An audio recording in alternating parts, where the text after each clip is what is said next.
Okay, so passive investing, index funds, they're supposed to be great. They're supposed to eliminate all the waste in finance, in stocks. You buy an index fund in your retirement account, set it and forget it. You're good to go. Anybody can outgain a hedge fund manager. Anyone can get the gains in the market, slash their fees, and they're good to go for their retirement. If only it were that simple. Although it has done very well, this index fund strategy, it has done very well. Beneath the surface, there are a lot of red flags. They've been highlighted mostly by Real Vision Television. Real Vision Television has been bringing on experts about this for, I want to say, the last 2 or 3 years, warning about the problems beneath the surface of these index fund, these large general stock market index funds, and the problems that are mounting beneath the surface. No one cares about the problems as long as the stock market is not going down. Okay? As long as their retirements are not going down, as long as the stock market's not going down, is very similar attitude to all the rot that was happening in the US when real estate prices never went down. Okay? So now let me talk about the analogy here from this guy. If you're not familiar with who this guy is, well, you probably don't know who he is.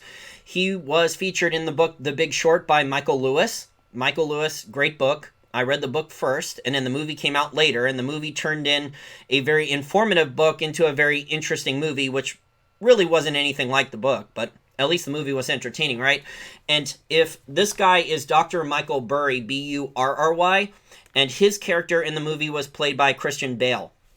So he was this know-nothing hedge fund manager, this value investing guy that was supposed to only buy small cap tech stocks and value stocks and turnaround plays. He was good at what he was doing. I think he was a doctor. He was some type of doctor. And he was doing investing on the side, and he became really good at picking out winning stocks. Well, a couple years, he had raised money in a hedge fund, a small hedge, very small hedge fund. I think he flew to New York. It talks about this in the book, The Big Short, if you want to learn about this on your own. And he raised money from a well-known value investor. I believe it was Joel Greenblatt, who's one of my favorite value investors. That was one of the first beginners investing books I've read. I've read, I think, almost all of Joel Greenblatt's advanced books. He has a number of advanced books. If you're into value investing, it's good stuff. And so he took the investors' money, and he was looking through, he started doing global macro research, guys, and Dr. Michael Burry, he was starting to buy credit default swaps, and he was starting to short, these subprime mortgages. He made it out like a bandit. And yet the people who had given him the money, they didn't care. They were suing his ass. I did a countdown, guys.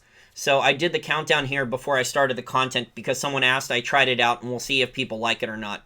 I'm all about experimenting here on the podcast. Well, legal experimentation here. I don't want anyone going to prison for me. Okay, I don't need any crazy ex-girlfriends who are willing to go to prison for me. That's another story for another day. Okay, anyway, Dr. Michael Burry. So he did an interview. He did an interview last week for Bloomberg, and my friend Emma Molman, who is a brilliant financial analyst, brilliant researcher, works at hedge funds. She has a chartered financial analyst degree and a CPA, and I think she's working on her law degree. Really, really smart. And she was comparing the problems and the waste in the index fund and passive investing, the problems beneath the surface, to what Wall Street did with the synthetic collateralized debt obligations, or CDO. And apparently Dr. Michael Burry was reading her research on this, and last week he didn't cite her work, and he did Dr. Michael Burry, who's very well respected now because he made an ungodly amount of money along with Kyle Bass. Kyle Bass was not featured in The Big Short. He probably should have been. And Kyle Bass rose to prominence because he bet against the banks in 2008. He bought the credit default swaps. He shorted the mortgage-backed securities along with Dr. Michael Burry, Steve Eisman, some of the other famous people that were featured in The Big Short and also in The Big Short movie, in The Big Short book and also in The Big Short movie.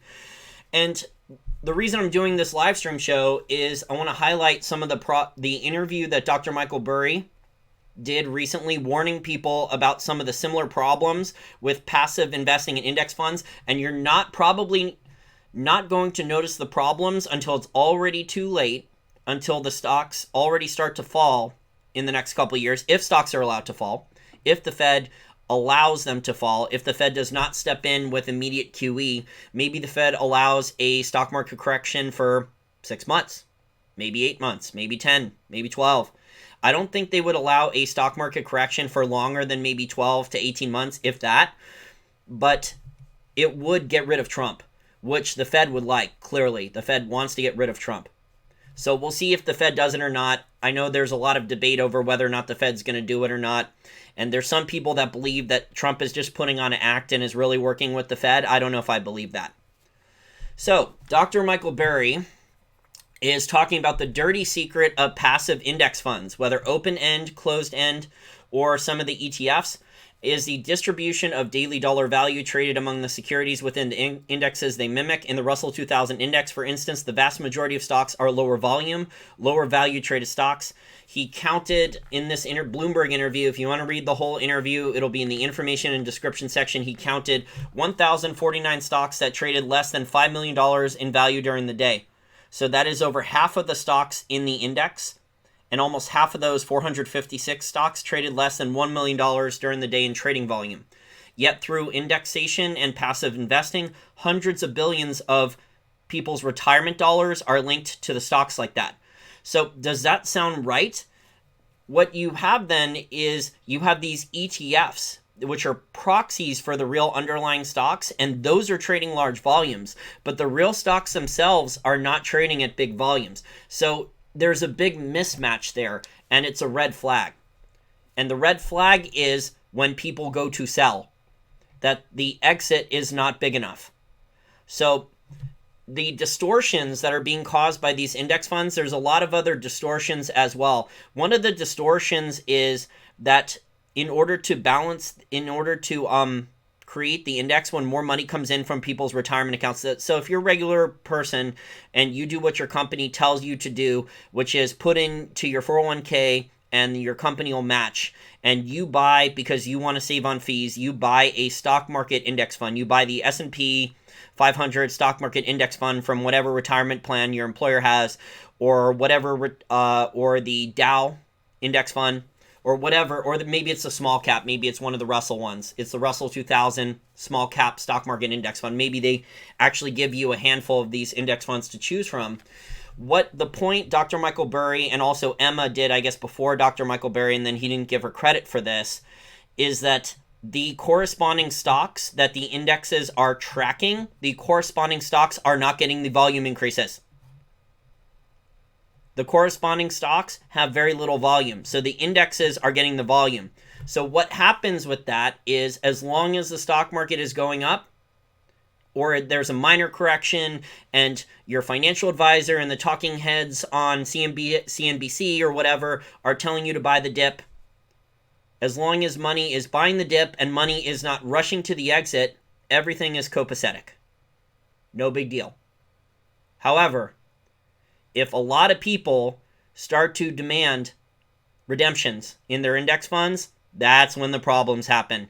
There is not a larger exit. So the point of this is that even though more money is coming into these index funds, and there's been a massive increase in index fund investing, regular human beings who actually know how to do financial research and investment analysis and investment research, like myself and others, they've been firing people like us in the financial industry rapidly over the last 6 to 10 years. And I saw an old interview. I looked it up in search. I think I watched it a while ago. I think it was from 2018. And it was this guy that's in charge of allocating many billions of dollars for for Illinois' pension fund. And he was talking about how many people he had fired. I think he had fired over 100 active managers. The interview, if you're a Real Vision TV subscriber, you may even be able to go back in and look at it for free. It might be on their YouTube channel now because it's over a year old. It's from Mark Levine, chairman of the Illinois State Board of Investment. They've overhauled the pension strategy by firing over 100 active managers and shifting to a reliance on passive management. So this works. This saves fees. This works as long as the stock market is going up, as long as more retirement money is coming in and buying the dips in stocks. This strategy will, and there are lots of people, not just Michael Burry, but many other financial professionals warning people that this strategy will blow up when people stop buying the dips.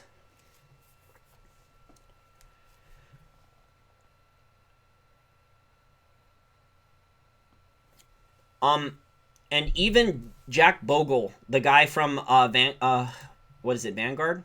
Yeah, I think it was Vanguard. Yeah, he founded Vanguard. He recently died, I think, in the last year or two, and he was a master index fund guy. I read one of his books. He's a very smart guy. And for the average retail person, index funding saved a lot on fees, and as long as the stock market was going up, it works very, very well. But Wall Street has put in it's not flawless. Index fund investing is not flawless. There's a lot of flaws to it. When more money comes in from retirement, and it looks like, guys, that hundreds of billions of dollars every year from people's retirement accounts, because there's employee matching, goes into the stock market every year in people's retirement accounts, and a lot of that goes into index funds. And the index funds, the beneficiaries of the index funds, guys, have been the FANG stocks. So Facebook, Amazon, Apple, Netflix, Google, maybe even Tesla. And the larger companies, the more retirement money that goes into these index funds, the more shares of the larger stocks in the index funds that get bought. So this thing feeds on itself. So it promotes whatever is already a large stock that's doing well. The index fund buys more of it.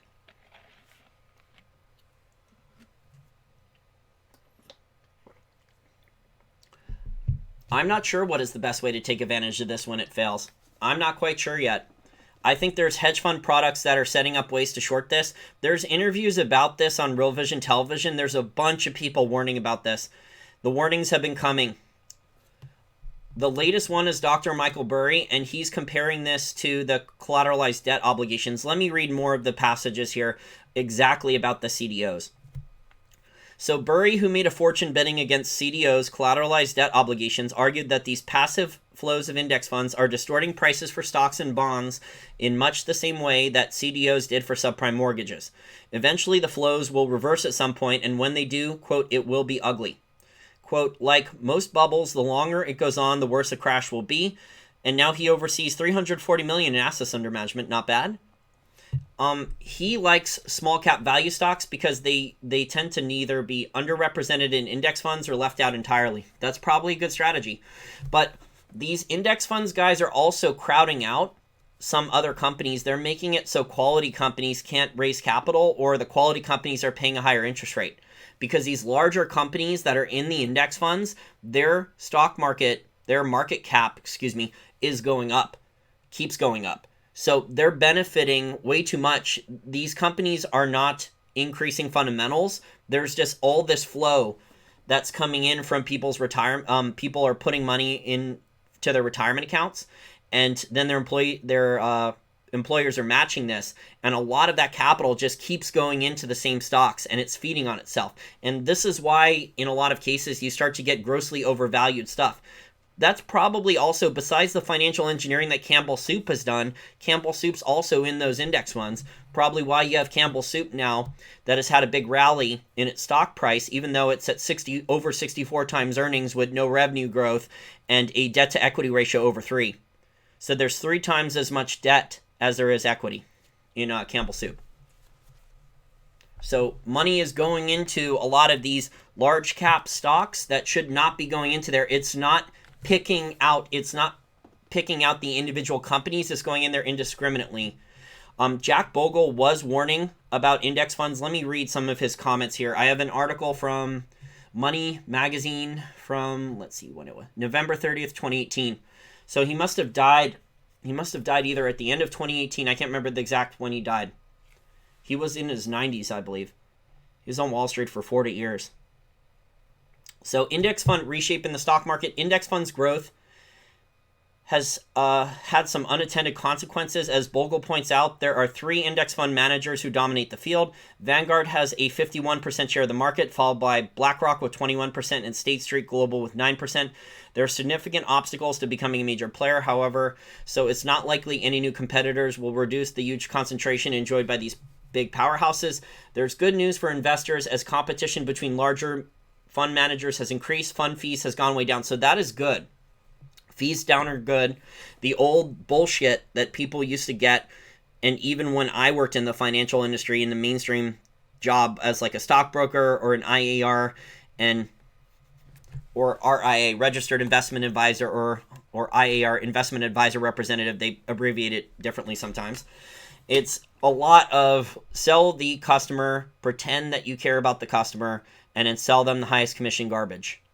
And then if they complain, or if the stock market crashes, you either don't answer the phone calls, that was taught, or you tell them that the stock market will eventually go up, just think for the long term. It's like a sales script. That is a lot of the old financial industry, and I think that way of doing business is going away. The index fund industry has driven away a good amount of that waste. There is still some. But let me continue with this article before I get myself in trouble for criticizing more of the regular financial industry, and then I start getting nasty emails and comments from friends that like, I told you that off the record, how dare you? But seriously though, you're not allowed to say, if you're working in the regular financial industry, if you're a regular stockbroker or RIA or IAR, and you work at a large firm and you say nice things about gold, you're risking career risk. You're risking getting fired. I know people, I've heard stories of people writing anonymous blog website articles about gold using a fake name. So they were stockbrokers and they were so worried about getting fired that they wrote about gold anonymously. Okay, so there's good news for investors as competition with larger fund managers has increased. Fund fees has gone way down. Fidelity offered several zero-cost index funds this year, for instance. That was 2018. Clear sign that low price points will make it even harder for additional firms to create new funds. While most economists expect the share of corporate ownership by index funds to increase further over the next decade, index mutual funds will no doubt rise above 50% of total market value between 2021 and 2024, according to Moody's. So that means the so-called Big Three would own over 30% of the U.S. stock market. So index funds are going to own a large share of the stock market, not just the Federal Reserve index funds. Well, the Federal Reserve doesn't officially own the stock market, but eventually these central banks may start buying large shares of the stock market. I was kind of joking there about the Fed buying up all the stock market. It doesn't own all the stock market yet, okay? I do not believe that such concentration would serve the national interest, according to Jack Bogle. Okay, here's the problems with the index funds, according to Bogle. If historical patterns hold, index funds' popularity could soon become a problem. A handful of giant institutional investors will one day hold voting control of virtually every large U.S. corporation. That might leave a power vacuum, leaving corporate chieftains unaccountable. CEOs who run companies supposed to answer to board of directors, who are in turn elected by shareholders. Index funds are the biggest shareholders at most companies, though. In theory, funds are supposed to vote their shares on behalf of their own investors, everyday workers who own fund shares in their retirement plans of 401ks or IRA accounts. But there's a wrinkle. Index funds' investing strategy revolves around passively buying every stock in the market while holding costs down as low as possible. The upshot is they have little wherewithal or incentive to keep tabs on CEOs of other corporate managers. And this is where the CEOs start to do financial engineering, and they see the higher stock price, and then they start to play even more games. They say, oh, our stock price is up. Oh, I triggered my stock options bonus package. Oh, let's issue more debt. Let's do more financial engineering with share buybacks. And then the stock price is up. We can load our balance sheet with debt. We can trigger our stock option bonuses every quarter for the next year, load the balance sheet with a lot of debt, and no one will notice because more money's coming into the from the index funds that's driving up our stock price. Unfortunately, there's not much that the average investor can do. Some funds, however, have tried to step up corporate governance. Earlier this year, this was in 2018, BlackRock CEO Larry Fink penned a letter to companies that BlackRock invests in, urging them to consider societal responsibilities. Yeah, they're not going to listen to that. So that's one of the issues. Here's another problem with index funds. Only a handful of stocks in an index fund are driving market averages and perpetuating a cycle of speculation that has driven stocks straight up to all-time highs.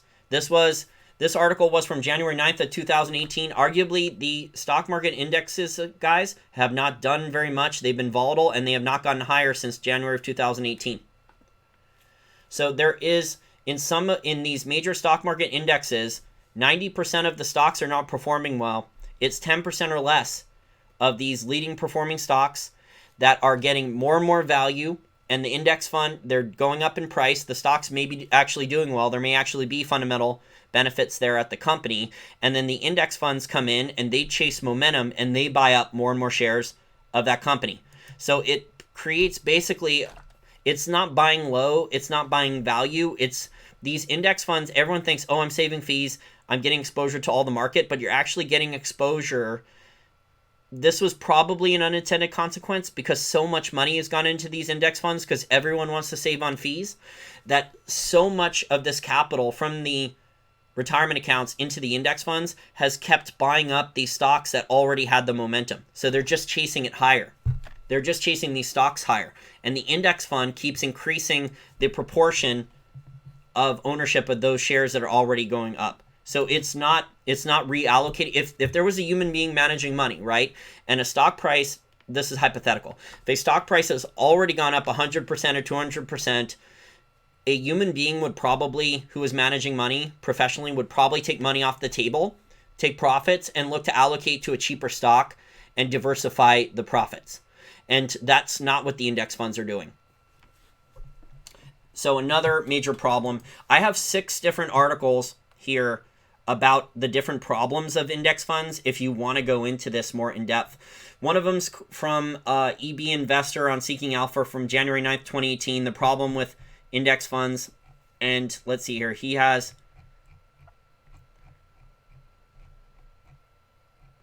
looks like 3 main ones about index fund, 3 main problems about index funds that he sees.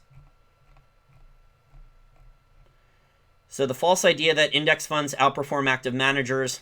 If there's central bank money coming in, index funds are going to, it's a rising tide. So the index fund is going to be lifted. The false idea of simplicity, that's a second problem. The false idea that the wealthy own index funds. The wealthy don't own index funds. Okay, this article is from Lynn Alden. She's a research analyst. Popularity of index funds has absolutely exploded over the last 20 years, with investors collectively transferring a couple $100 billion every year from actively managed to passively managed funds. So that means that not only are stockbrokers and IARs, people that are mostly just salespeople and also sell insurance and crap annuities, that those people are going to get fired, but it also means that people like me that actually do the research, that actually try to generate alpha, that actually try to outperform, that try to buy low and sell high, people like me are going to have lost, especially in the last 7 to 10 years, have lost a lot of our jobs. And, as long as the stock market's going up, as long as there's not a lot of volatility, as long as there's not another 2008 financial crisis, the index fund system doesn't look bad. No one notices the problems developing beneath the surface that a lot of people were pointing out with the housing bubble. And there was a lot of people that noticed the housing bubble, but a lot of people screwed up the timing, and a lot of people were way too early. So it became like Chicken Little, where people were pointing out like, oh, all the derivatives and the attitude that housing prices all only go up, and ninja loans, no income, no job, no asset loans. And people were pointing these things out. And the real estate, for a while, for at least a couple more years, the real estate prices just kept going higher and higher despite more construction. And then eventually, as you guys know, the bubble popped. And the reason for this has been clear. Index funds vastly outperform actively managed funds. I don't know if they always vastly outperform. Although a minority have stood out successful, most active funds are plagued by high fees, high turnover, and taxes. So I think she's talking about mutual funds. So index funds will outperform mutual funds. Now, I think there's a difference between other types of active managers like hedge funds and other stuff. According to the latest S&P, although hedge fund fees are too high. to begin with, but there are a lot of legitimately good hedge fund managers. According to the latest S&P Dow Jones Indices SPIVA research report, 92 to 95% of actively managed funds failed to beat their passive index benchmarks over a 15-year period. Worse yet, there's no reliability to identify the small number of funds that will go on to outperform in the future. Okay, let me see her part here where she's talking about the lower parts of the index funds.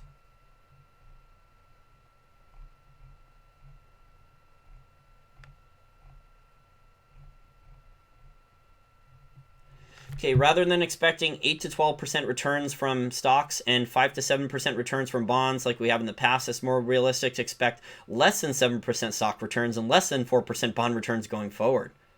Wow, this article here sounds like basic mainstream stuff. This is not the in-depth research report that the in-depth research article I was looking for. This one's from Wharton Business School. The problem with index investing, May 14, 2018. How the index fund free rider problem impedes good corporate governance and market efficiency. Efficient market hypothesis. Yeah, the efficient market hypothesis I absolutely hate. I think it's stupid. Oh, it's talking about how the index fund believes in the efficient market hypothesis. Yeah, if I remember the book I read from Jack Bogle, that was brought up. So if the markets are efficient and you get exposure to all those shares, markets will go up. This article, if you want to go in depth, is from February 15th, 2017 by Michael Blanding. When investors become too passive, we might see inefficiencies at the corporate decision-making level kicking in. So index funds, which automatically track an index of stocks such as the S&P 500, lowered the cost of investing, especially for smaller investors, and ultimately created greater returns than most professionally managed mutual funds could deliver. That has made index, this is a good article, I like it so far. That has made index or passive funds wildly popular. For the 12-month period ending May 2016, according to the Wall Street Journal, $409 billion was invested in index funds, while $310 billion exited actively managed funds. So mutual funds are getting the lion's share of the people's retirement account here in the United States. But have they become too popular? Researchers and analysts are increasingly concerned that managers and companies with a large number of passive fund investors can too easily operate outside the scrutiny of engaged shareholders. Quote, we are now in a situation where index investors are the major shareholders in most of the large and medium-sized public companies in the United States, says Luis Viciera, the George E. Bates Professor and Senior Associate Dean for International Development at Harvard Business School. That raises the question, who is exercising control in these corporations? And this is where corporate malfeasance, if less people are paying attention, the corporations, they can get away with even more. In traditional, especially when you have central bankers manipulating interest rates lower. So if shareholders aren't paying attention and central bankers are manipulating interest rates lower, there's even more opportunity for people running these large corporations to steal more for themselves and screw over shareholders in the long term. Normally loading the debt with balance sheet. Loading the balance sheet. It is almost 1 a.m. Loading the balance sheet with debt, which I talked about yesterday. Well, I talked about on Sunday. It's technically Tuesday now. In traditional mutual funds, powerful fund managers representing thousands or tens of thousands of individual investors are able to wield great influence on management teams of companies in their investment portfolios. By contrast, index funds almost run on autopilot, with no active investor analyzing companies, rewarding those that make good financial decisions, and punishing those with shaky corporate governance. So when you think of the factors that have made capitalism such a successful model for economic growth, the separation between management and ownership with the ability to disperse ownership and risk over many shareholders that comes with it is one of them. Healthy corporate governance, such as the presence of engaged independent board members and other measures, is vital for the separation to work well. Vanguard's index funds have obvious appeal to investors, especially smaller ones. Their passive approach makes these funds less expensive to maintain than actual mutual funds, and their operating costs as a percent of assets under management tend to decline with size. That translates to lower fees with clients. But there is a hidden cost. Index funds, by definition, don't look at what is happening in the corporations they own.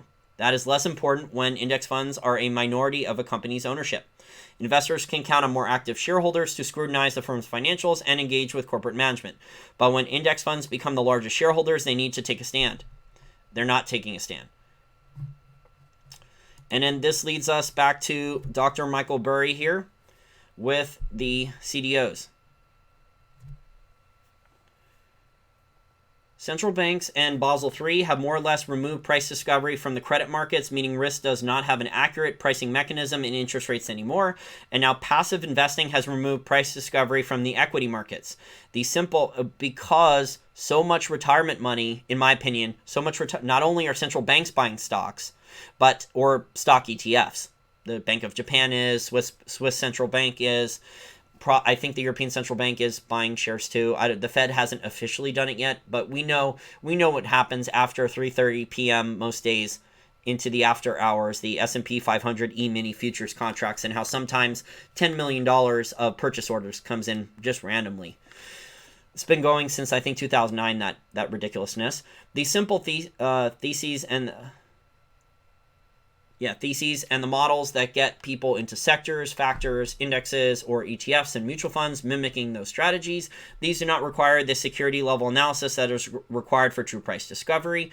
This is very much like the bubble in synthetic asset-backed collateralized debt obligations before the great financial crisis, in that price setting in that market was not done by fundamental security level analysis, but by massive capital flows based on Nobel-approved models of risk that proved to be untrue. The dirty secret, here we go, the dirty secret of passive index funds, whether open-end, closed-end, or ETF, is the lack of volume of shares. It sounds like a lot of the stocks are traded, but trillions of dollars in assets globally are indexed to these stocks. The theater keeps getting more crowded. This is a great analogy. The theater keeps getting more crowded, but the exit door is the same as it always was. All this gets worse as you get into even less liquid equity and bond markets globally. So everything is fine until there's a big stock market correction, and this is why things almost went haywire in November 2018 and December 2018. I would not be surprised if part of that meeting, besides the corporate bond market and the credit markets freezing and problems with the junk bond market, is if the passive investing bubble, index fund investing bubble almost broke, that if there was a massive run in November 2018 and December 2018 to redeem, that people were saying, we're calling up their stockbroker and saying, I want to liquidate my index funds. Even though the stockbrokers are telling them, don't worry, the market will come back. Stocks always go higher long term. Or by the dip. The talking heads on financial TV. Oh, the stocks dropped 20%. Oh, you should just buy the dip because stocks go higher in the long term.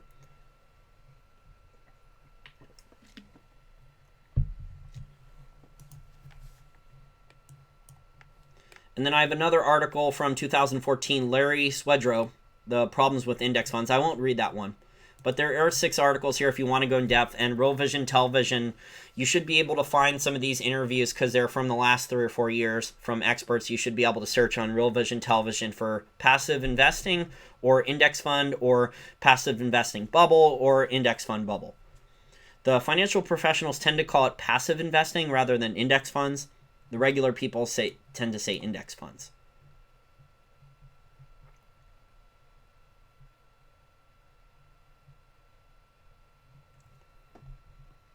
Was he Michael Scott in the movie?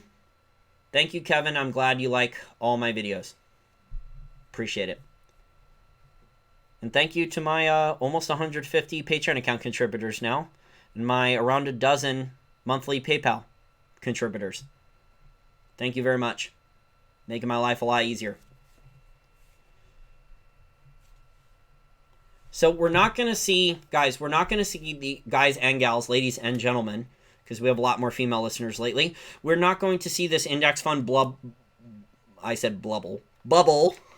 We're not going to see this index fund bubble blow up until there's another 15-20% stock market correction, and then things can get very, very ugly very, very quickly. And then it's the job of the talking heads on financial television and the regular stockbrokers who now have index funds. By the way, if you're a stockbroker and you're selling your clients index funds, how do you make money then? Because if you're bringing in assets under management, you're not making anywhere near the fees and the commissions you used to.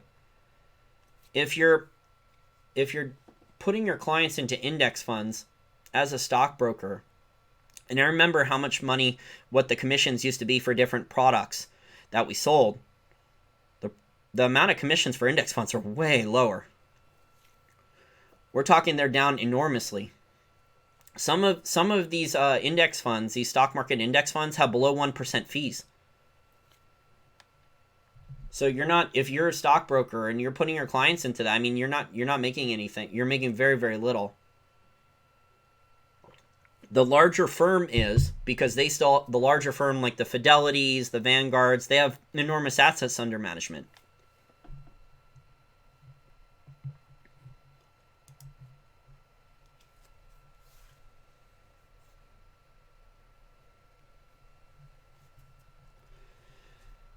Oh, I'm not talking about investing in stocks. Tracy, I'm not talking about investing in stocks. I'm just talking about how this bubble could pop. This is a bubble that only financial professionals are warning about right now. Because a lot of regular people who have normal jobs, people who read normal mainstream business financial television, or normal, like the Wall Street Journal, read normal business and financial publications, they don't believe or care about an index fund bubble. This is only financial professionals that are looking through the weeds, that are looking beneath the surface, looking into the plumbing of these things and saying, hey, wait a second, there's hundreds of billions or trillions of dollars in assets under management for these index funds, but the underlying stocks that these index funds own have almost no trading volume. So this is only a problem, in my opinion, once the stock market already starts to correct or crash. Then it starts to feed on itself. Then it really starts to feed on itself, which is probably why there was an emergency meeting on Christmas Eve, besides the bond markets, the corporate bond markets.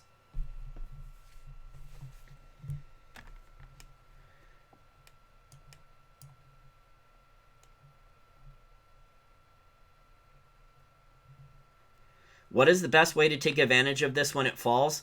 The collapse could accelerate if the people don't step in. Like I said, the people, in my opinion, the mainstream financial media will attempt to tell people that the stock market is going to go up long term and that people should buy the dips, and so will people's financial advisors. They will say the same thing.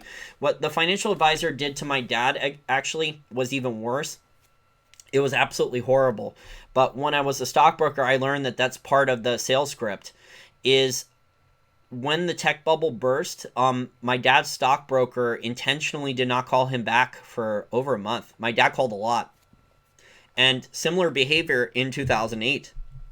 My dad was calling my his stockbroker a lot, demanding answers, and she wouldn't return his calls. She wouldn't meet with him. And honestly, it's that way because they don't want you to sell, and they'll tell you, oh, the stock market's going to come back, but they don't know. They're salespeople. Almost all of them are sales. There's some people there that have like a chartered financial analyst, and some people that may pay a little bit of attention. Maybe they read some Wall Street Journal. But the majority of time spent as a investment advisor, representative, a stockbroker, is acquiring new business, sales, getting leads. It's a sales job. How much of a dip should a person buy? In the regular stock market, I wouldn't buy any of the dip. Now, if the central banks all start QE, if the Fed does QE, we could have a lot higher Dow. We could have a lot higher S&P. We could have the scenario that Martin Armstrong says with, is it 37,000 Dow? 37,000 Dow. That would be a Ludwig von Mises style crack-up boom, because there would not be the fundamental justification for the stock prices to go higher. You are not seeing these large corporations grow revenues, they are growing earnings, but they're not growing revenues. They're not growing free cash flow. Their margins are not expanding. In a lot of cases, their margins are either maintained or contracting. They're loading their balance sheets with debt. Fundamentally, there's not a lot of justifications for higher stock prices. There is higher earnings, but it's all financial engineering, as I spoke about on Sunday's podcast. That the way these companies, because they can't come up with new products and services, or they don't want to take the risk, and they can't grow revenues, and the way they're growing earnings is they're loading the balance sheet with debt. And then the ratings agencies are not downgrading the companies, because even though they loaded the balance sheet with debt, because the ratings agencies aren't using the conventional metrics for downgrading that was used in the past. That was used in the past, like debt to equity ratios, debt to cash flow, debt to free cash flow. They're not using those metrics. Those are much stricter metrics than debt to EBITDA, debt to earnings before interest, taxes, depreciation, and amortization. If you listen to a publicly traded company's conference call, especially these large companies and some of these not companies that are never profitable or never consistently profitable or never profitable at all, they'll talk all the time on the conference calls about EBITDA. EBITDA this, EBITDA that, EBITDA multiple, debt to EBITDA, blah, blah, blah, blah, blah. Okay? Ignore EBITDA. It's not earnings. It's all about cash flow and free cash flow. Companies that only focus on EBITDA, big red flags. Analysts that only talk about EBITDA, they're probably getting paid to do that bullshit, or they're lazy and incompetent. Probably getting paid pretty big bucks, though, to cover those companies and talk about EBITDA. But EBITDA equals BS.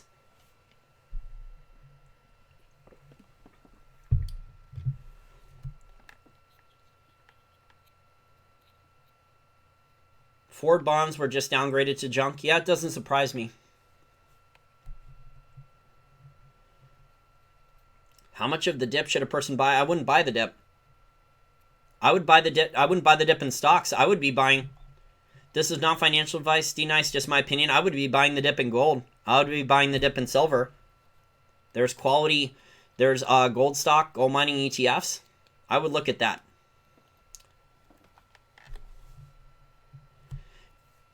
I've covered the CLO space, collateralized loan obligations.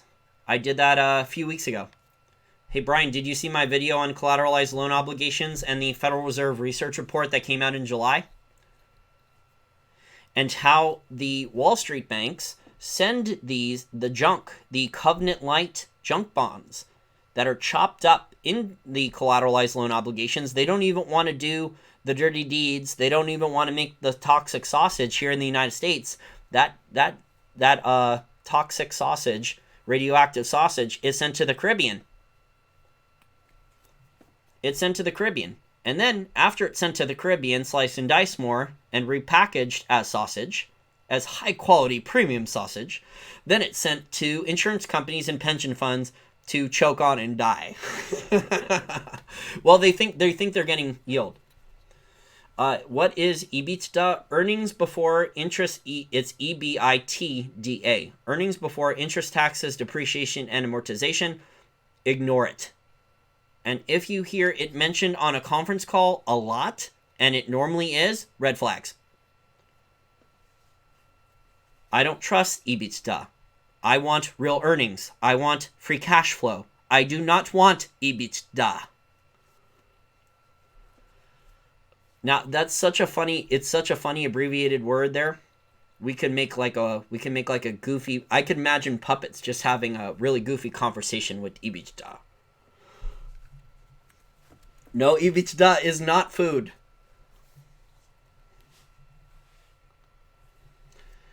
Okay, so I'll take a look at listener questions and comments, and then I'm going to wrap things up here. It's almost 1 a.m. I got home from the gym. I'm wired. Got a lot of leg presses done.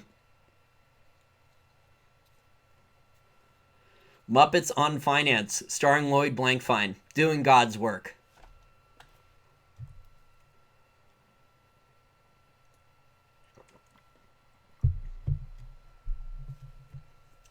I would love to see a Muppets on Finance show.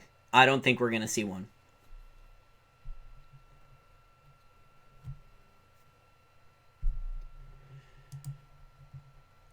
Okay, so if you're looking through a company's financial statements and all you see is the management team talking about EBITDA this and EBITDA multiple, and our covenant ratios are fine with debt to EBITDA, red flags. Stay away. It was just cardio. It was just cardio, stretching, core work, and leg lifting at the gym today. I do upper body work at home.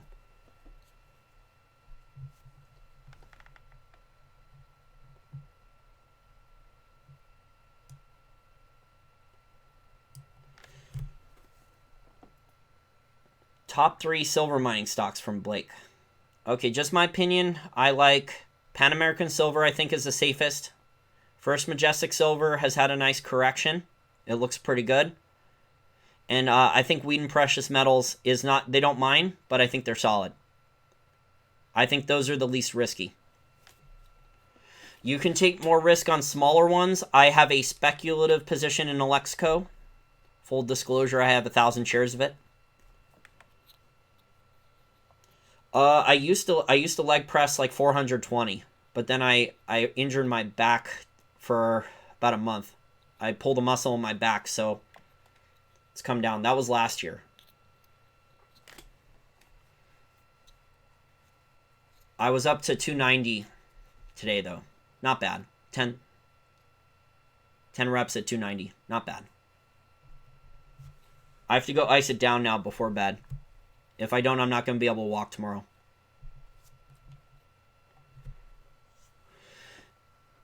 You can't crash the stock market. They keep on printing digital money to inject in the stock market. Hey, Cameron, eventually that money might not matter as much as you think. That money might go elsewhere. That money could go into consumer goods. That money could go into gold. That money could go into real estate. It might not necessarily only go into stocks, especially if the stock market already starts to fall. I do expect that we're going to see a lot more stock market volatility. I think we're going to have a lot more volatility. Yeah, I think Pan American Silver was very safe. I was talking about Pan American Silver as a big bargain. If you go back in the archives, in April and May, it was $10 a share, and then it went up to $17.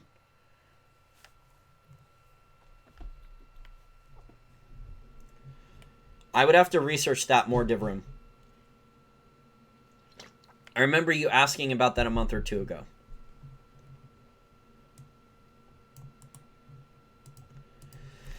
I'll copy and paste it and put it into my notes and take a look. I'm not promising anything. Tomorrow I was maybe planning on doing an update on the uranium market because we have I've gotten emails from a number of listeners. They want to update on the uranium market.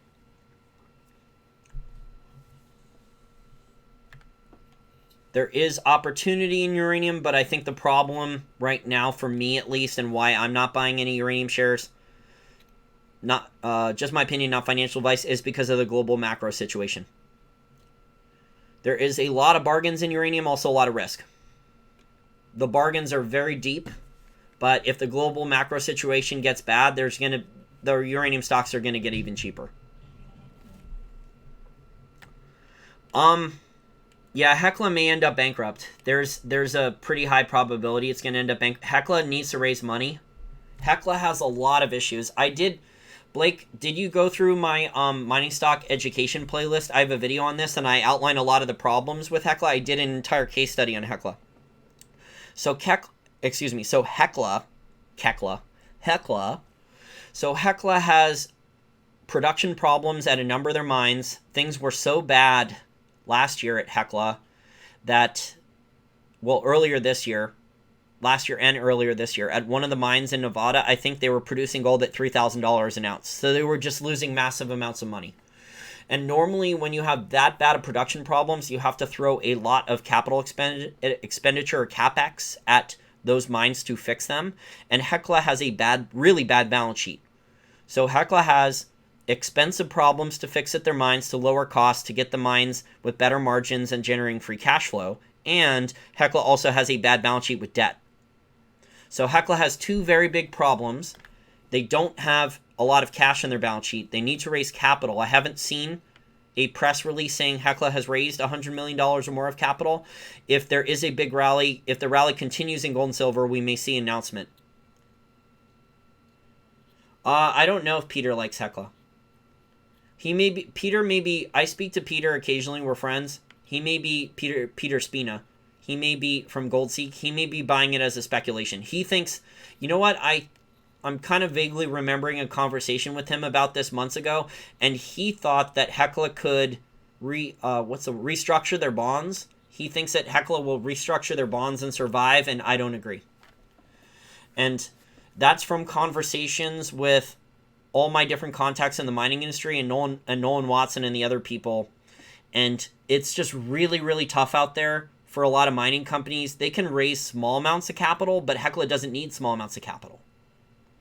Hecla has some very big problems. They have two big, enormous problems there with production problems at their mines that take time and money to fix, and then also their balance sheet, which needs to be fixed and has a lot of debt. So you may, if gold and silver goes high enough, Hecla could turn things around. But if gold and silver stays flat or goes lower or goes sideways, flat or sideways for a while or goes lower, that's going to hurt Hecla more than others.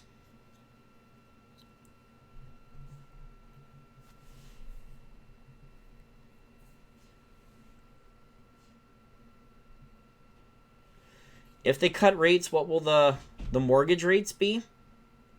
I just saw a story about this. There's Americans that are trying to get negative interest rate mortgages, like in Denmark. Oh, thank you, DivRooms, for the super chat. I appreciate it. And thank you, Jim, for the super chat. Yeah, I don't like the risk reward for Hecla. I would rather have, this is not financial advice, just my opinion, I would rather have a company like Lundin Gold, which is bringing on time and on budget a very high-grade new gold mine. I would rather have that. Or I would rather speculate on Alexco, which is going to restart their silver mine production for like 20 million, 25 million. Alexco already has the infrastructure there.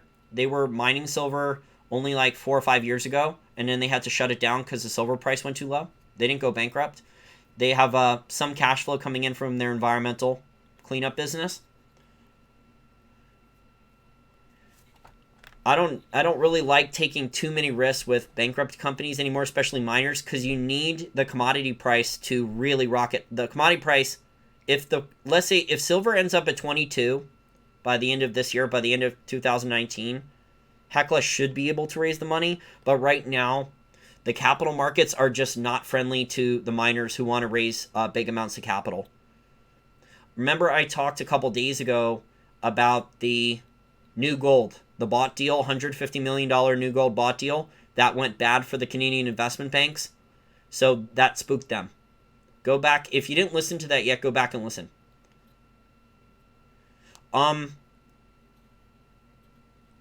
Alexco symbol. Well, first of all, I don't use Robinhood. I don't trust it because they sell your data to high-frequency trading algorithms who front-run all your trades. But Alexco symbol is AXU. So Alex Xavier Umbrella. They're the only pure primary silver miner in Canada. Well, they will be.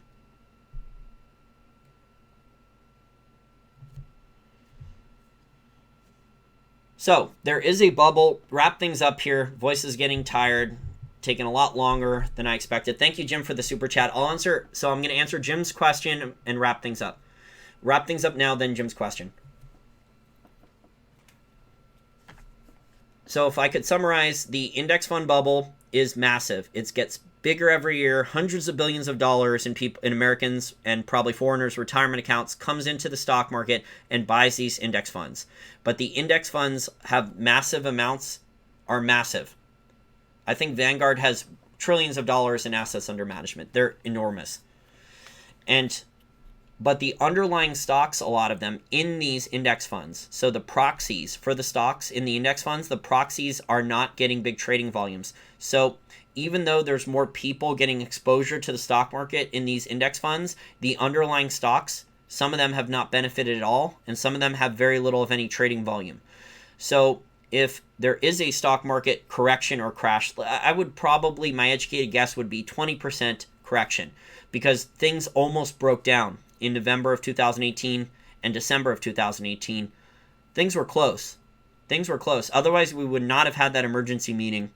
The Jerome Powell rate cut almost broke the bond market. The stock market got spooked. There was a lot of stocks that did crash. And some of them, like even the semiconductor ones on bad revenues and bad earnings, the semiconductor ones still rallied. Even though they're... I was tracking this. I was getting paid to do research work, and then the semiconductors were reporting very, very bad stuff.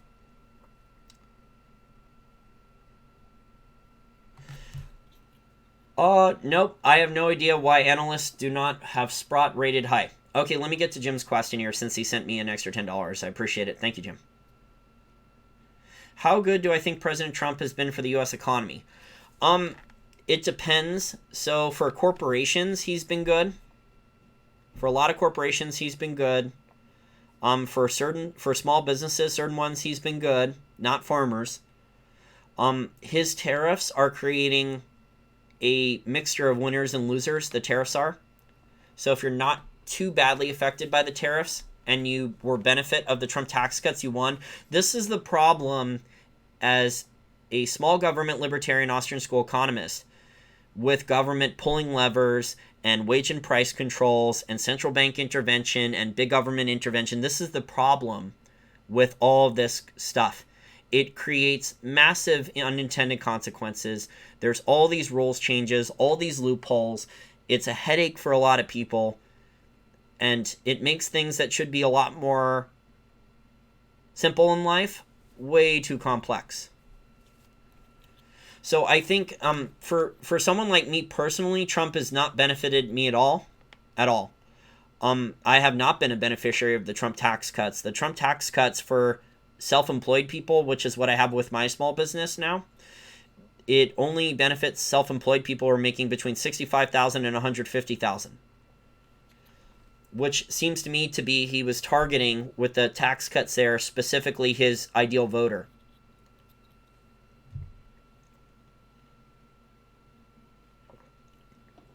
So I think it's created Trump, in summary here, he's benefited some people and hurt others, especially farmers, and he's created a lot of more distortions in the economy. But as someone who has studied history, I would say that this is exactly what's happening towards the end stages of an empire. That debt levels are unsustainable. The federal government bureaucracy here in the Washington, D.C. metro area is just ridiculous. I mean, there's so many rules, regulations, red tape, taxes. Virginia is pro-business, but the federal rules, regulations, taxes, all of it's ridiculous. And so Trump is trying to, he thinks he's trying to fix things, and for some people are benefiting, but not everyone's benefiting.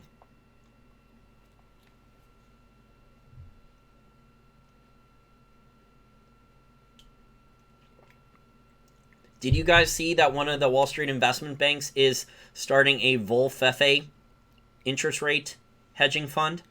It's called, not COFFA, it's called VOLFFA. And so whenever Trump tweets about the Federal Reserve and interest rates, this Wall Street investment bank is setting up like a hedge fund to trade bond markets and options on like futures, Fed funds futures options and stuff. If the U.S. is Rome, who will take over as a new superpower? I'm not sure. You know, the U.S. may get somewhat of a mulligan in all this because the European Union is a mess. The emerging markets are a mess. Japan doesn't really want to take control, be world policeman like the U.S. And Japan has a lot of problems with their debt too. They've been running Japanification longer. And I think China... There's a lot of people arguing with me on this. I think China has copied the West too much with the debt and credit bubble and debt and real estate bubble. They've copied the West way too much. I should do another video on this. There was a new article. The Wall Street Journal just ran an extensive piece about young adult Chinese men and women who have run up massive debt, just insane levels of debt. So I should probably talk about that.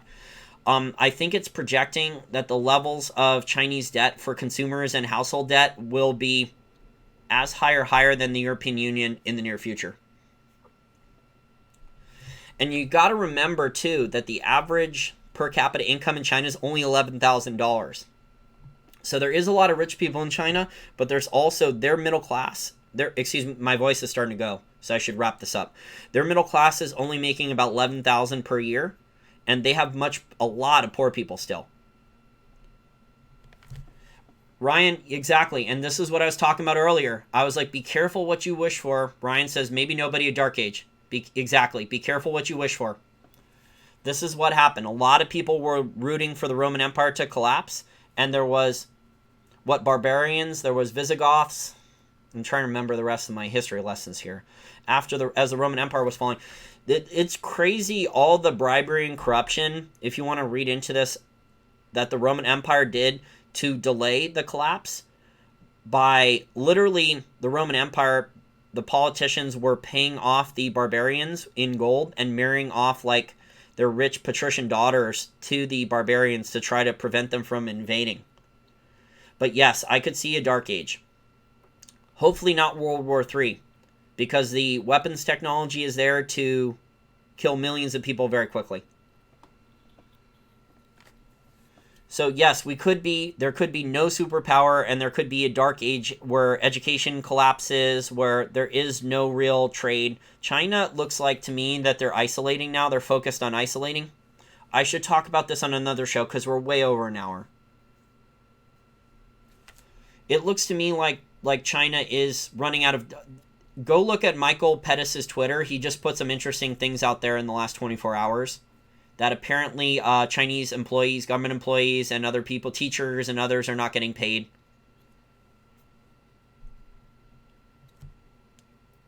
A lot of women want my last name. Let's not talk about that here. Not around here, they don't. Not in the Washington, D.C. metro area where champagne socialism is popular. In fact, like... Okay, I should refrain from these stories. No, I was talking... No, not gothic chicks. Thomas, not gothic chicks. I was talking about, like, the barbarians that invaded the Roman Empire, that were raiding the Roman Empire for years, and the Roman Empire started to bribe them with gold so they wouldn't invade. But then the Roman Empire ended up collapsing anyway. There was obviously a lot of factors why Rome collapsed. But they did attempt to bribe the barbarians. I think the barbarians were with the Visigoths. I forget all the other types of the barbarians. But they attempted to... No, there are no stripper stories. I don't waste my money on strippers, guys. Stop accusing me of that. I'm not an investment banker. I don't close deals at Scores in the champagne room, okay? That's left for the people at the investment banks. I don't have stripper stories.